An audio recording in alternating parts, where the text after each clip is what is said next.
श्री शिवाय नमस्तुभ्यं। श्री शिवाय नमस्तुभ्यं। श्री शिवाय नमस्तुभ्यं। राधे राधे मेरे प्यारे भाइयों, बहनों, माताओं व बंधुओं, संस्कार की बातें चैनल में आपका स्वागत है।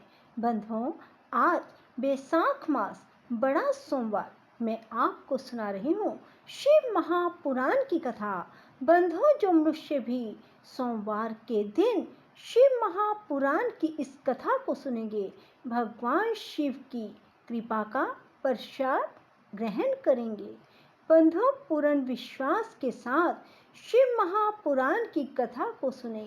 बंधुओं, यदि आपने YouTube चैनल संस्कार की बातें अब तक सब्सक्राइब नहीं किया तो जरूर करें और बेल आइकन दबाना ना भूलें, ताकि आपको हमारी आने वाली सभी वीडियोस की जानकारी सबसे पहले हो सके।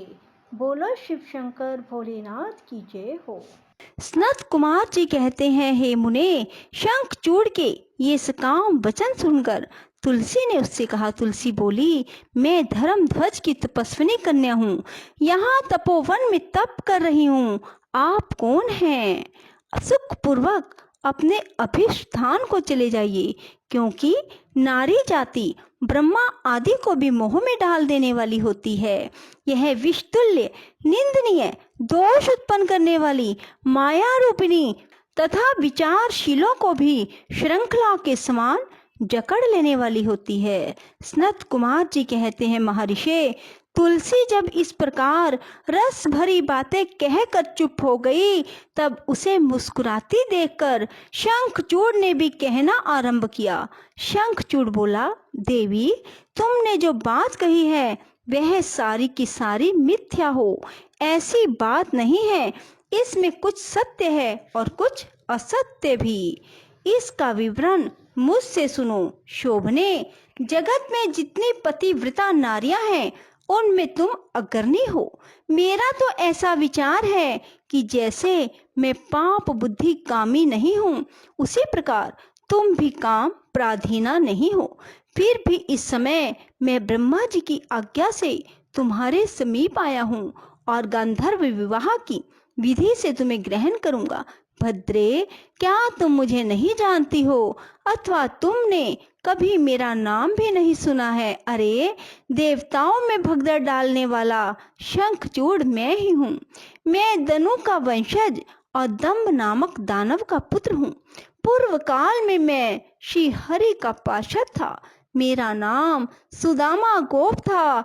इस समय मैं राधिका जी के शाप से दानवराज शंखचूड़ होकर उत्पन्न हुआ हूँ। ये सारी बातें मुझे ज्ञात है, क्योंकि श्री कृष्ण के प्रभाव से मुझे अपने पूर्व जन्म का स्मरण बना हुआ है। सनत कुमार जी कहते हैं, मुने, तुलसी के समक्ष यूं कहकर शंखचूड़ चुप हो गया। जब दानवराज ने आदर पूर्वक तुलसी से ऐसा सत्य वचन कहा, तब वह परम प्रसन्न हुई और मुस्कुरा कर कहने लगी। तुलसी बोली, भद्र पुरुष, आज आपने अपने सात्विक विचार से मुझे पराजित कर दिया है। जो पुरुष स्त्री द्वारा परास्त ना हो सके, वह संसार में धन्यवाद का पात्र है, क्योंकि जिसे स्त्री जीत लेती है वह पुरुष सदाचारी होते हुए भी सदा अपावन बना रहता है। देवता, पितृ और समस्त मानव उसकी निंदा करते हैं। जन्ना शोच तथा मरना शोच में ब्राह्मण 10 दिनों में, क्षत्रिय 12 दिनों में और वैश्य 15 दिनों में शुद्ध हो जाता है, और शूद्र की शुद्धि 1 मास में हो जाती है। ऐसा वेद का अनुशासन है। परंतु स्त्री से पराजित हुआ पुरुष की शुद्धि चितादह के अतिरिक्त अन्य किसी प्रकार से भी संभव नहीं है। इसी कारण उसके पितर उसके द्वारा दिए गए पिंड तर्पण आदि को इच्छा पूर्वक ग्रहण नहीं करते। देवता भी उसके द्वारा अर्पित किए गए पुष्प फल आदि को स्वीकार नहीं करते।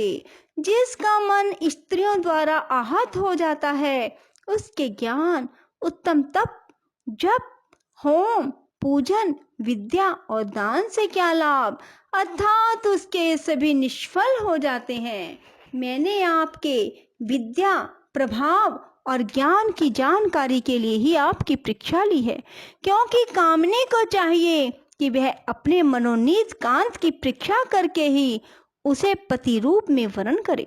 सनत कुमार जी कहते हैं, व्यास जी, जिस समय तुलसी यों वार्तालाप कर रही थी, उसी समय सृष्टिकर्ता ब्रह्मा वहां आए और कहने लगे। ब्रह्मा जी ने कहा, शंखचूड़, तुम इसके साथ क्या व्यर्थ में वाद विवाद कर रहे हो?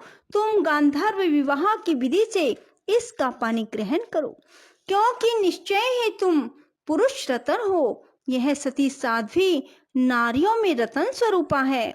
ऐसी दशा में निपुणा का निपुण के साथ समागम गुणकारी ही होगा। फिर तुलसी की ओर लक्ष्य करके बोले, सती साध्वी तुलसी, तू ऐसे गुणवान कंत की क्या परीक्षा ले रही है? यह तो देवताओं, असुरों और दानवों का मान मर्दन करने वाला है। सुंदरी, तू इसके साथ संपूर्ण लोकों में सर्वदा उत्तम उत्तम स्थानों पर चिरकाल तक यथेष्ट विहार कर।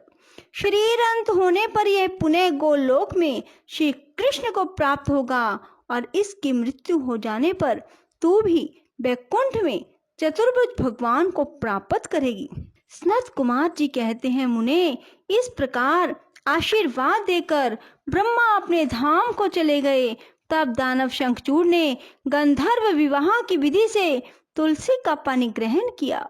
यूं तुलसी के साथ विवाह करके वह अपने पिता के स्थान को चला गया और मनोरम भवन में उस रमणी के साथ विहार करने लगा। सनत कुमार जी कहते हैं, महर्षि, जब शंखचूड़ ने तप करके वर प्राप्त कर लिया और तब विवाहित होकर अपने घर लौट आया, तब दानवों और दैत्यों को बड़ी प्रसन्नता हुई। वे सभी असुर तुरंत ही अपने लोक से निकलकर अपने गुरु शुक्राचार्य को साथ ले दल बनाकर उनके निकट आए और विनय पूर्वक उन्हें प्रणाम करके अनेकों प्रकार से आदर प्रदर्शित करते हुए उसका स्तवन करने लगे। फिर उसे अपना तेजस्वी स्वामी मानकर अत्यंत प्रेम भाव से उसके पास खड़े हो गए। उधर दंभ कुमार शंखचूड़ ने भी अपने कुलगुरु शुक्राचार्य को आया हुआ देखकर बड़े आदर और भक्ति के साथ उन्हें साष्टांग प्रणाम किया। तदंतर गुरु शुक्राचार्य ने समस्त असुरों के साथ सलाह करके उसकी सम्मति से शंखचूड़ को दानवों और असुरों का अधिपति बना दिया। दंभपुत्र शंखचूड़ प्रतापी एवं वीर तो था ही, उस समय असुर राज्य पर अभिषिक्त होने के कारण वह असुरराज विशेष रूप से शोभा पाने लगा। तब उसने सहसा देवताओं पर आक्रमण करके वेग पूर्वक उनका संहार करना आरंभ किया। संपूर्ण देवता मिलकर भी उसके उत्कृष्ट तेज को सहन न कर सके, अतः वे समर भूमि से भाग चले और दीन होकर यत्र तत्र पर्वतों की खोहों में जा छिपे। उनकी स्वतंत्रता जाती रही। वे शंखचूड़ के वशवर्ती होने के कारण प्रभाहीन हो गए। इधर शूरवीर प्रतापी दंभ कुमार दानवराज शंखचूड़ ने भी संपूर्ण लोकों को जीतकर देवताओं का सारा अधिकार छीन लिया।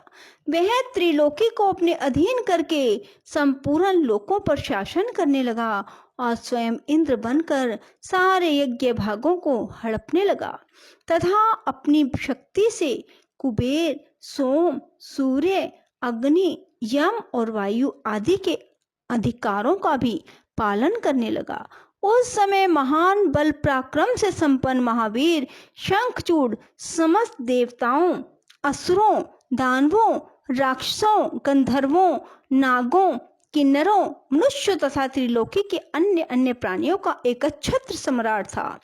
इस प्रकार महान राजराजेश्वर शंखचूड़ बहुत वर्षों तक संपूर्ण भुवनों के राज्य का उपभोग करता रहा। उसके राज्य में ना अकाल पड़ा, ना महामारी ना अशुभ ग्रहों का प्रकोप होता था। आधी व्याधियां भी अपना प्रभाव नहीं डाल पाती थी। यूं सारी प्रजा सदा सुखी रहती थी। पृथ्वी बिना जोते ही अनेक प्रकार के धान्य उत्पन्न करती थी। नाना प्रकार की औषधियां उत्तम उत्तम फलों और रसों से युक्त थी। उत्तम उत्तम मणियों की खदानें थी। समुद्र अपने तटों पर निरंतर ढेर के ढेर रत्न बिखराते रहते थे। वृक्षों में सदा पुष्प फल लगे रहते थे। सरिताओं में सुस्वाद नीर बहता रहता था। देवताओं के अतिरिक्त सभी जीव सुखी थे। उनमें किसी प्रकार का विकार नहीं उत्पन्न होता था। चारों वर्णों और आश्रमों के सभी लोग अपने अपने धर्म में स्थित रहते थे। उनमें किसी प्रकार का विकार उत्पन्न नहीं होता था। इस प्रकार जब वह त्रिलोकी का शासन कर रहा था, उस समय कोई भी दुखी नहीं था। केवल देवता भ्रातृद्रोहवश दुख उठा रहे थे। मुने महाबली शंखचूड़ गोलोक निवासी श्री कृष्ण का परम मित्र था। साधु स्वभाव वाला वह सदा श्री कृष्ण की भक्ति में निरत रहता था। पूर्व शापवश उसे दानव की योनि में जन्म लेना पड़ा, परंतु दानव होने पर भी उसकी बुद्धि दानव की सी नहीं थी। बोलो शिव शंकर भोलेनाथ की जय। राधे राधे। जय श्री कृष्णा। बंधुओं, यदि आपको हमारी वीडियो पसंद आए तो इसे लाइक करें और शेयर भी जरूर करें। धन्यवाद।